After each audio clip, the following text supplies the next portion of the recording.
next members of the International Space Station crew include an astronaut who visited there once on a shuttle mission, a cosmonaut with one long-duration flight to his credit, and a first-time space flyer who will be the first Russian woman to ever visit this outpost.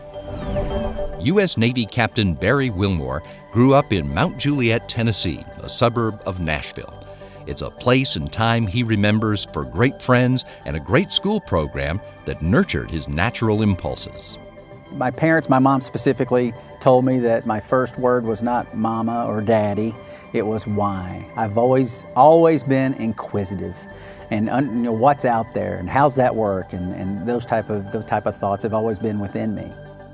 After high school in Mount Juliet, Wilmore walked on to the football team at Tennessee Technological University, despite being what he describes as slow, small, and weak. But his urge to know why kicked in, and he earned a bachelor's degree in electrical engineering. Then, what he calls a patriotic tug pulled him to the Navy. After finishing flight school and picking up the call sign Butch, Wilmore made 2 deployments during Operation Desert Storm, then went to the Navy Test Pilot School, and later earned 2 master's degrees, one in aviation systems from the University of Tennessee and the other in electrical engineering from TTU, before making 2 more overseas deployments.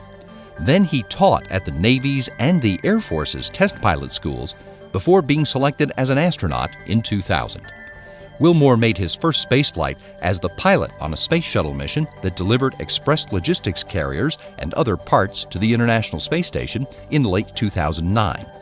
This mission gives him the chance to push the boundaries of human knowledge. We do science and various things, hopefully for the betterment of mankind. That's why the station exists, so we can turn around what we learn there and use it here on Earth. That's our purpose. And to go and have the opportunity to do that, like I said, is very, very humbling. Alexander Samokutyaev was born and raised in Penza, southeast of Moscow. As a boy, he loved science and ice hockey, but he had no real doubt about what he would do with his life. A lot of children, when you ask them who they want to be, sometimes it's hard for them to answer. As long as I remember myself, it was never a difficult question for me.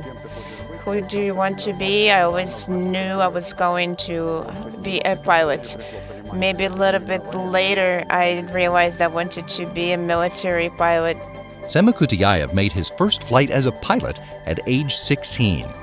After high school, he went to the Chernigov Air Force Pilot School in Ukraine, graduating in 1992 and starting his career in the Russian Air Force. He graduated from the Gagarin Air Force Academy in 2000 and was assigned to the Gagarin Cosmonaut Training Center as a division chief before being selected to start cosmonaut training himself in 2003. He completed 1 spacewalk on his first flight, a 164-day mission to the International Space Station as flight engineer on expeditions 27 and 28. Since then, he retired from the Russian Air Force as a colonel and has been studying finance and economics at the Russian Government Service Academy. But he's eager to continue the exploration of space. And with the prospect of flying to distant planets, maybe out into the solar system, right now we're laying the foundation, the stepping stone that we can do and can implement as part of the ISS project. Yelena Serova, the 4th Russian woman to go to space and the first since 1997, was born in the far east of Russia in a town called Vozdvizhenka, where her father was stationed with the Soviet military. There, she learned to love the star-filled sky and developed an appreciation for flight on trips with her father to the airfield.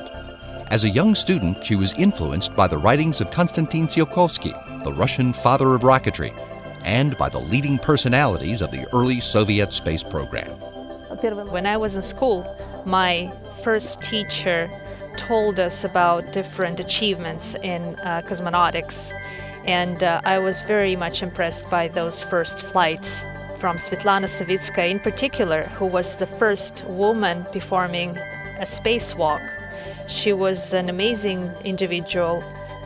Serova spent part of her teens in Germany when her father was transferred there, but she returned to Moscow when it was time for college. She pursued her interest in space and engineering at the Moscow Aviation Institute, graduating from its aerospace department, and then going to work as a test engineer at the Rocket Space Corporation Energia, while also earning a postgraduate degree in economics from the Moscow Academy of Machinery and Informatics. She was selected for Russia's Cosmonaut Corps in 2006 and is eager for the opportunity to go to space and improve life on Earth. We don't do it for ourselves. We do it for others, for future generations, so that people on Earth live better. They have better opportunities. They have better conditions of life on Earth. So that's what we do when we take the risk.